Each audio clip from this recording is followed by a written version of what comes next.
Pada zaman dahulu, ada seorang gadis yang sangat cantik. Ibunya telah meninggal dunia. Tidak berapa lama selepas kematian ibunya itu, ayahnya berkahwin dengan seorang janda yang mempunyai seorang anak. Ibu tirinya itu sangat baik hati, tetapi kakak tirinya sangat garang. Ayahnya pula selalu keluar bandar untuk berdagang. Setiap hari Aisyah diperintah oleh kakak tirinya supaya membuat kerja rumah. Aisyah berasa amat sedih mengenangkan nasib yang melanda dirinya. Tiada tempat untuk mengadu kerana ibunya pula telah jatuh sakit. Oleh itu, kakak tirinya Sofia telah mengambil kesempatan terhadap adiknya Aisyah. Aisyah, siapkan kerja rumah dan sediakan makanan untuk saya sekarang. Saya sangat lapar ni, cepat, berkata Sofia kepada Aisyah. Baiklah kak, balas Aisyah. Wajah Aisyah yang sangat cantik itu menjadi comot kerana terlalu banyak membuat kerja dan tidak sempat hendak mengemaskan dirinya. Sedangkan kakak tirinya itu hanya tahu bersolek, berpakaian cantik dan berjalan-jalan. Oleh sebab pakaian dan wajahnya yang sentiasa comot itu, kakaknya menggelar dia Aisyah yang hodoh. Hodohnya wajah kau ni, susah aku nak pandang awak. Pergi, jangan berdiri depan saya lagi. Faham? Berkata Sofia kepada Aisyah. Faham kak, tolong maafkan saya, berkata Aisyah. Pada suatu hari, Aisyah sudah tidak boleh bertolak ansur lagi dengan kakak Sofia yang sering menyusahkan hatinya dengan kata-kata yang kasar dan sentiasa menyalahkannya bagi kesalahan yang telah dilakukan. Selain itu, kakak Sofia juga mendera Aisyah dengan menghabiskan makanan yang telah disediakan oleh Aisyah. Hal ini telah menyebabkan Aisyah berasa sangat sedih sehingga Aisyah telah bermula menangis tercungap-cungap. Manakala kakaknya berasa gembira apabila ternampak adiknya yang sedang menangis disebabkan penderitaan. Tidak lama kemudian, adalah seorang tetamu yang melawati rumah mereka. Apa lagi memandang saya? Pergi buka pintu cepat, berkata Sofia. Baik kak, berkata Aisyah.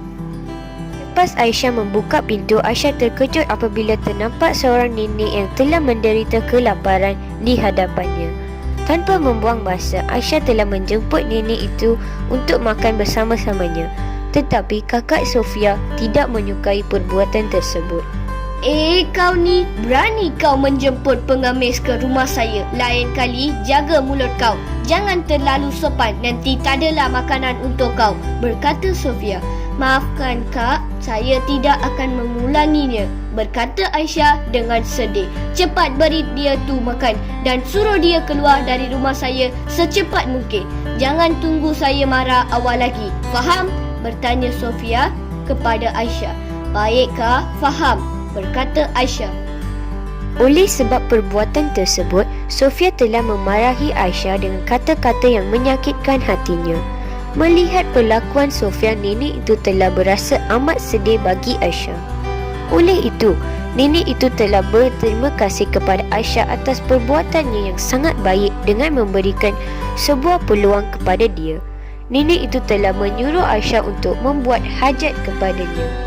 Sambil tersenyum, Aisyah berkata dia sentiasa berdoa kepada Tuhan supaya dia kekal sebagai insan yang bermoral dan berintegriti pada setiap masa dalam kehidupannya. Apabila terdengar perkara tersebut, nenek tersebut tersenyum sambil berkata, "Anak, awak tidak perlu risau kerana awak memang budak yang bermoral dan akan kekal selama-lamanya sebagai budak yang dikasihi oleh semua." Mendengar sedemikian, Aisyah berasa sangat gembira dan dia telah mendapat restu daripada nenek itu. Nenek itu telah pun pulang dengan membisik kepada dia bahawa, "Jangan lupakan anak, baik budi, indah bahasa." Apabila Aisyah bertanya maksudnya, nenek itu telah memberitahu bahawa jika seseorang insan yang sentiasa mempunyai bahasa pertuturan yang sopan dan perlakuan yang amanah, tidak kira bangsa atau jantina, insan itu mesti akan dihormati dan dicintai oleh semua. Sekian, terima kasih.